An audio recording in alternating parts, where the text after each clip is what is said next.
Welcome to the Lighthouse Television Network, America's premier online gospel television network.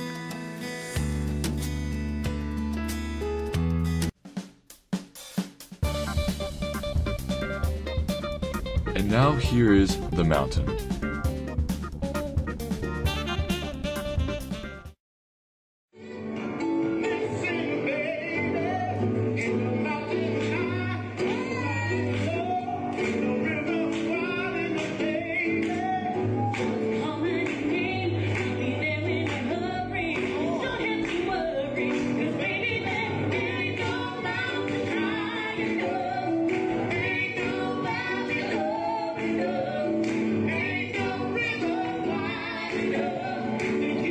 Welcome to the Lighthouse presentation of The Mountain, a scripted case study of the Johnson Equipment Company's owners and their families, the employees and their families, friends and associates. The host, co-hosts with special guests will identify and encourage the characters to take the path to go around the mountain, over the mountain, up the mountain, or tunnel through the mountain. There are life's obstacles and barriers which seem to become an impassable stronghold of the mind. These life obstacles can be divided into two categories, external and internal. External barriers are obstacles, hindrances, challenges, resistances, difficulties, complications, impediments, obstructions, and stumbling blocks that exist outside of us. For example, having little money, lack of transportation, no job opportunities, lack of time, or being involved in unhealthy relationships are all forms of external barriers. They are things in life that get in the way of us building the life we want and meeting our goals. Internal barriers are those obstacles: anxiety, fear, unpleasant thoughts and memories, shame, sadness, hopelessness or low motivation, PTSD, that exist in us. You may notice such thoughts as, "I can't do this. There's no point. Things will never change, and if I do that, I will become triggered." Internal barriers are important to identify and address because one often feels the barriers as overwhelming, insurmountable, and can stop one in his or her tracks. As a result of this analysis of the barrier, co-host and their guest will discuss the spiritual path that leads over the mountain, around the mountain, or through the mountain to a safe haven away from those forces that are clearly impacted by the individual and his/her family. And now here is The Mountain. Going to talk about Major and his guilt complex. Now, we know that Major is Ben's son, and we know that Major works for the Attorney General's office, I believe, District Attorney's office. And so we're going back a little bit about this so we can come up to date with it now. Mark and Ben Davis are brothers. They were in partnership in the company together. Well, they had more than one company, but in this particular company. And we know that once Mark had gotten some money from the company, and without everybody else's permission, so he was they got on him about it, found out about it, and he himself, with the help of Sharon, his sister, and being his brother, paid the money back. Okay, so then, they let that slide. So then, on another occasion, Mark did almost the exact same thing. He wrote checks to himself from the company, and he really stated that he had the right to do it and the authority to do it, but since it caused such a rift, then he paid the money back with interest, and so they thought that that case was closed. Okay, now Ben went to his son Major, who works for the Attorney General's office, and he told his son about it, and his son told somebody else in the office about it, so they decided that they would make a case out of it. Okay, and so my point was that Ben knows his son. I say was, but my point is that Ben knows his son. He knows if he has other children, he knows them too.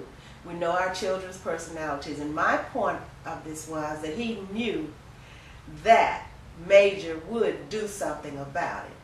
And then too, this being the second time it happened, who knows it wouldn't have happened a third time.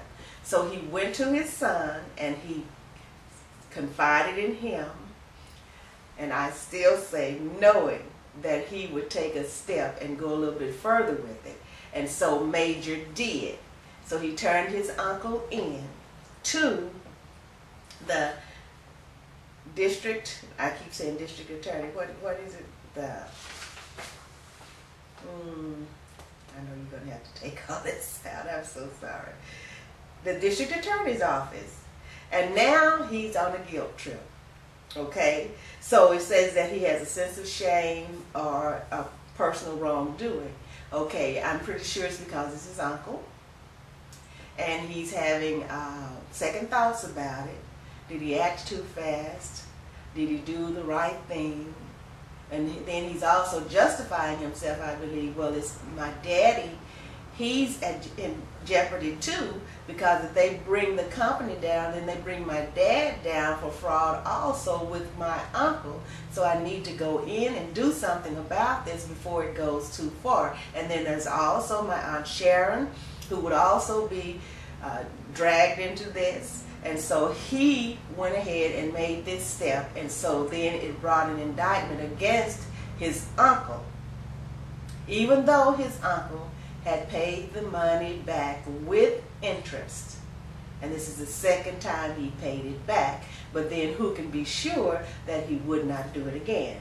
So we're dealing with Major and his guilt today. And it asks what happened to Major after the theft of the Johnson Equipment Company at the company. Okay, so Major is trying to move up in the district attorney's office. So that could have been a motivation too. I bring this case, that'll give me a little clout, and then it can help me to build on my career. So Major, he appeared to be an effective lawyer in the district attorney's office, even though he felt guilty regarding his actions that he has taken. And now, why did he feel guilty? And then it goes on to talk about the workplace problems and things that go on in the workplace, and it talks about suggested guilt. It plays an important role in the workplace. And then it says not just when bosses are trying to manipulate employees, but it also when they're trying to handle an unpleasant task.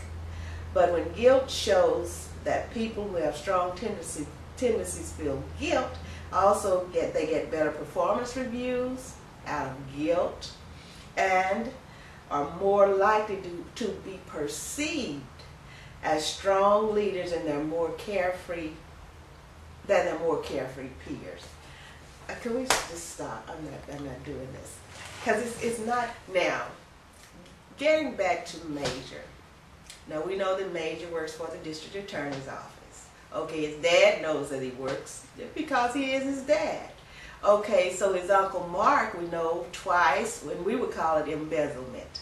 Okay, but Mark doesn't feel like he embezzled because he feels that he had the right to write checks to himself and use the money. But he went ahead and paid the money back, and I'm sure he was urged to. And the second time, this is the second time that he had gotten money for himself from the company. Okay, now we know that Ben's son, Major, who we'll be talking about today, he went and reported his uncle, even though they had rectified the situation. Everything was taken care of. But then, now we go back and we look into Ben's mind. I think I'm sure he was still hurt. He was disappointed. And I believe to a point he was angry at his brother. And so he couldn't let it go. Now this is my point of view on this. Okay, he couldn't let it go. And it just worried him probably to the point of sleeplessness. and irritability and all of that. Now I'm just thinking this in my mind about him. And so he goes to his son and confides in him about what's going on. And then his son maybe saw signs of the irritability and the stress and pressure that was on his dad from what his uncle had done, even though he did not know at the time what was happening. Maybe. Okay, so his dad, Ben, went to him, Major, the son, and told him what had happened again with the company. Now, my point is, we know our children. If we have 10 children, we know their personalities. So Ben knew at the time that Major would take some action, even though he might have said, now I'm just talking to you in confidence. I'm just telling you this because it's bothering me. But I'm not asking you to do anything about it. We know people, okay?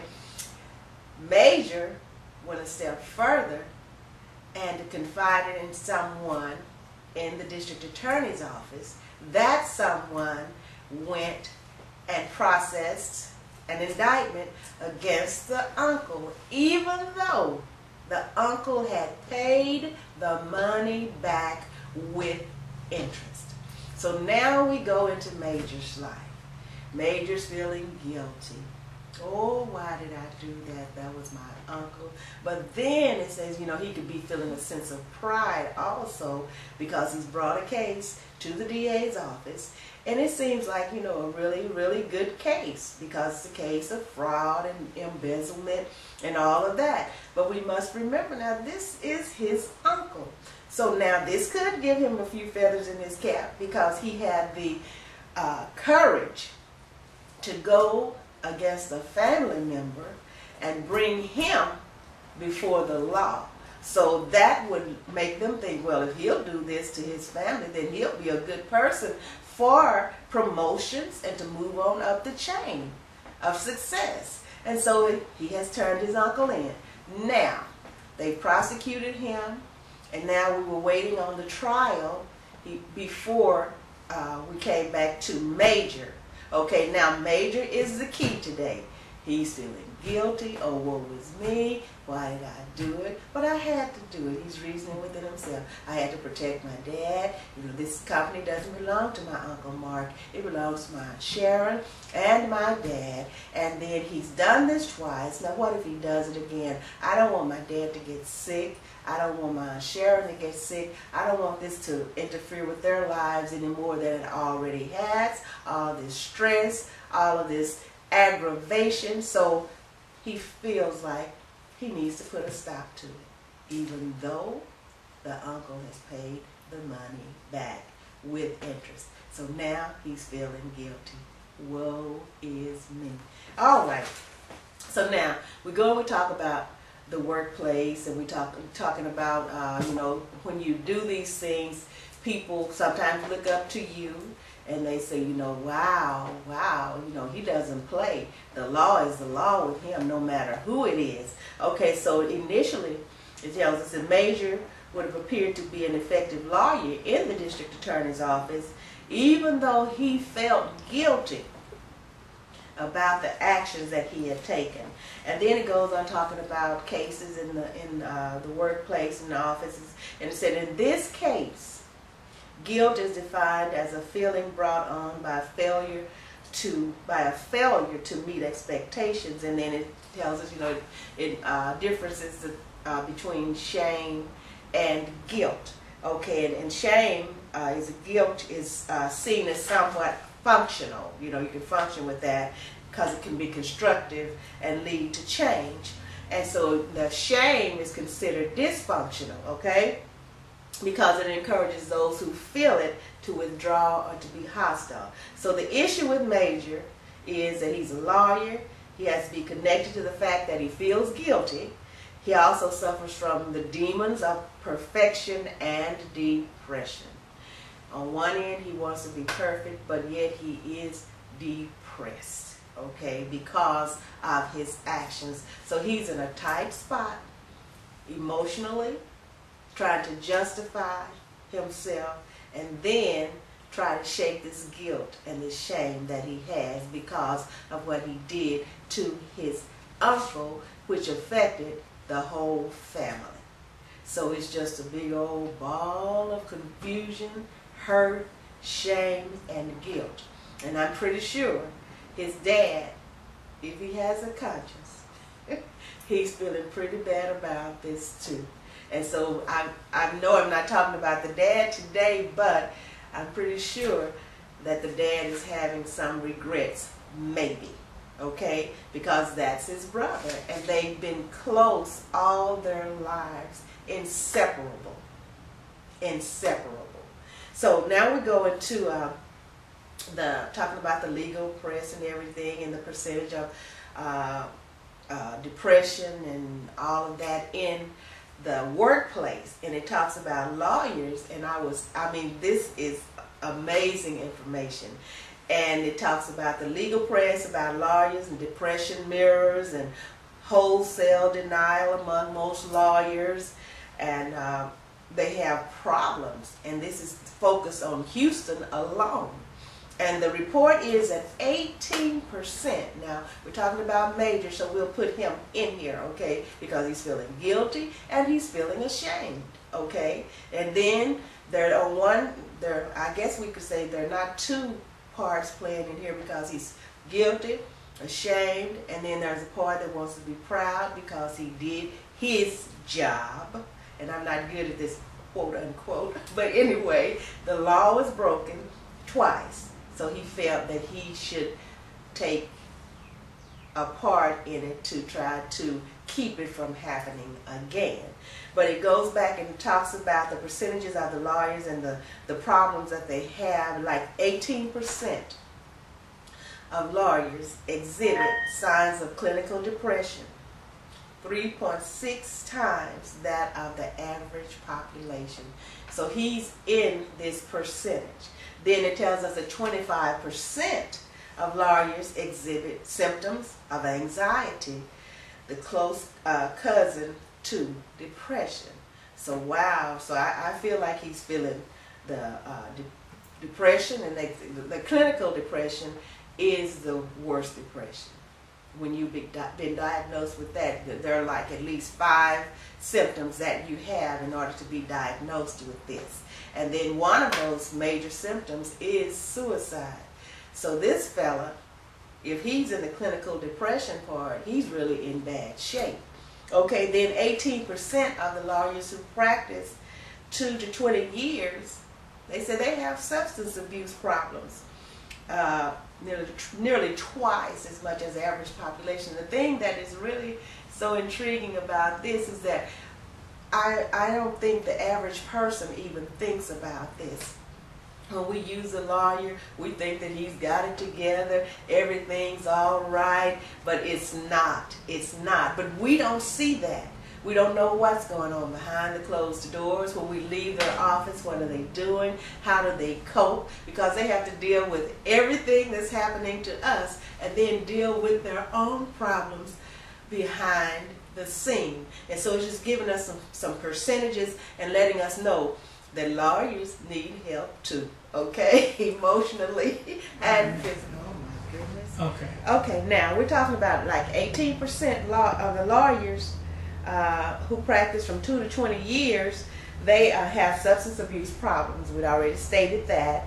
And it tells us that it's nearly twice the amount of the whole population, the average population. And after 20 years of practice, the substance abuse jumps to 25% of lawyers. And they are most likely to commit suicide. And if you remember just a few sentences back, one of the major symptoms of clinical depression is suicide. And when that comes into play, then you have a serious, serious problem. So it said after 20 years, and some of them just commit suicide. So it seems like we don't know what's behind the lawyer's life and what's in their lives. We just go to them for help. And so that's their profession, to help us. And then we don't think about, it's not a common thing for us to think about what they go through in their lives and how they cope and deal with things, because it's just something that's not on our minds, because we go to them with our problems and we expect when we pay them, then you take care of my problem, either make it go away or bring it to me, whatever's the best thing for me. Whatever I want you to do, you just do it for me, and it's no demand, it's a business. But yet we don't know they're coping with so many different things. And I can imagine now, because of this report, that they do have multiple problems and situations, because no case is the same, and it depends on which field of law you are in, which could even make it worse in some cases. So then we'll go, so the elevated depression, anxiety, substance abuse rates among lawyers, they said it's estimated to be 80% to 90% of the profession, and in the profession they're suffering from some mild or severe form of mental illness. And they just broke it down, so it's a mental illness. And then it's really a disturbing fact, you know, or disturbing thought. And then we're sitting in there.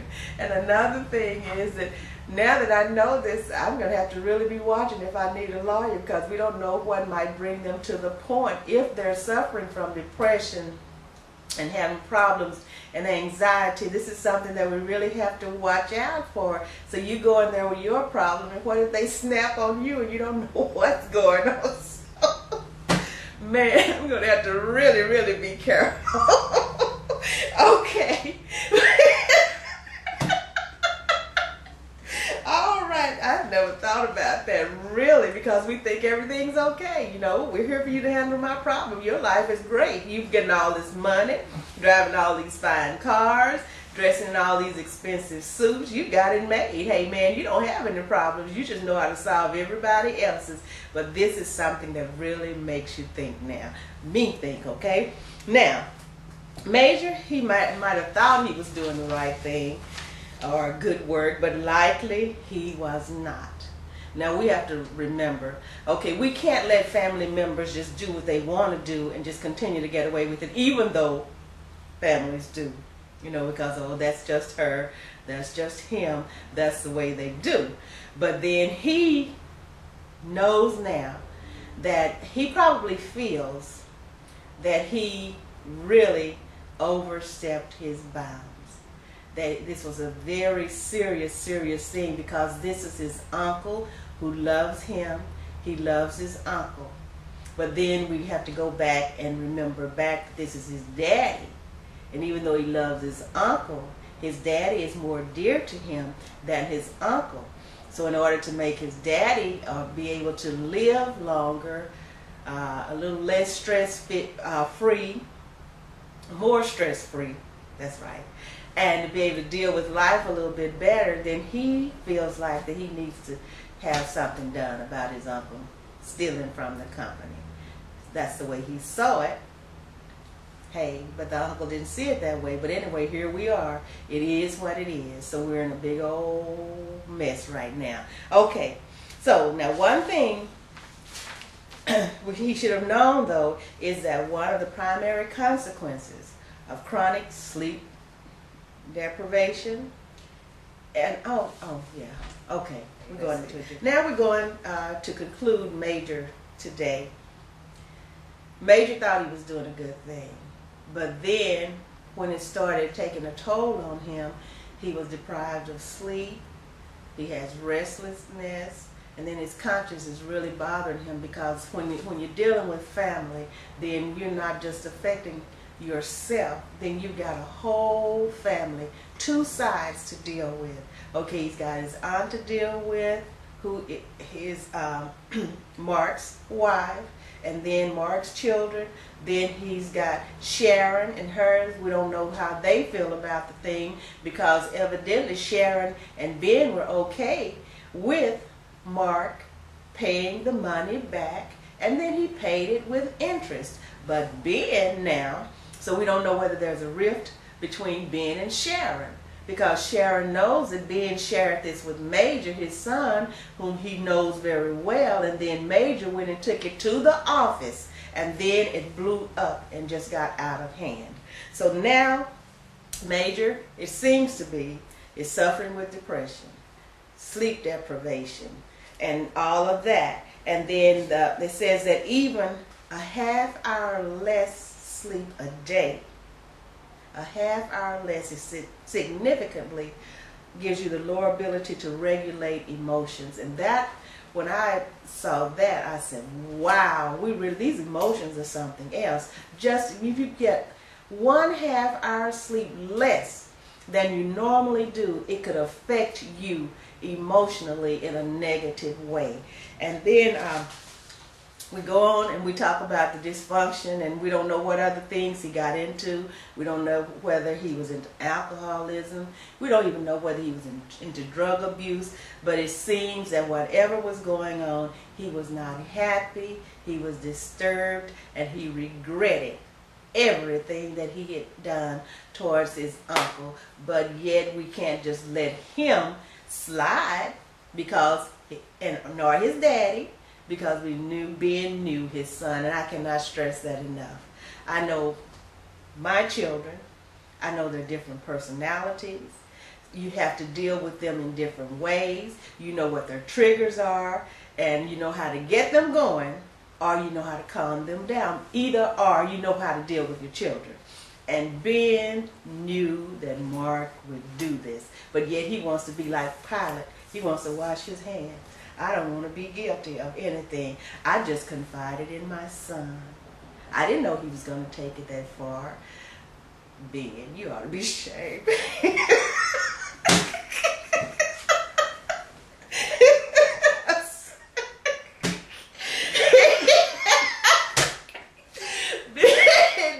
He knew better than that. You ought to be ashamed, man. You knew your son was a hothead, or he was trying to make it in the company, in the district attorney's office, so you knew that was a promotion right there, possibly. So now, with the promotion, if he got a promotion, then he has torment all in his mind because of how he did and how he went about it. All right.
Welcome to the Lighthouse Television Network, America's premier online gospel television network.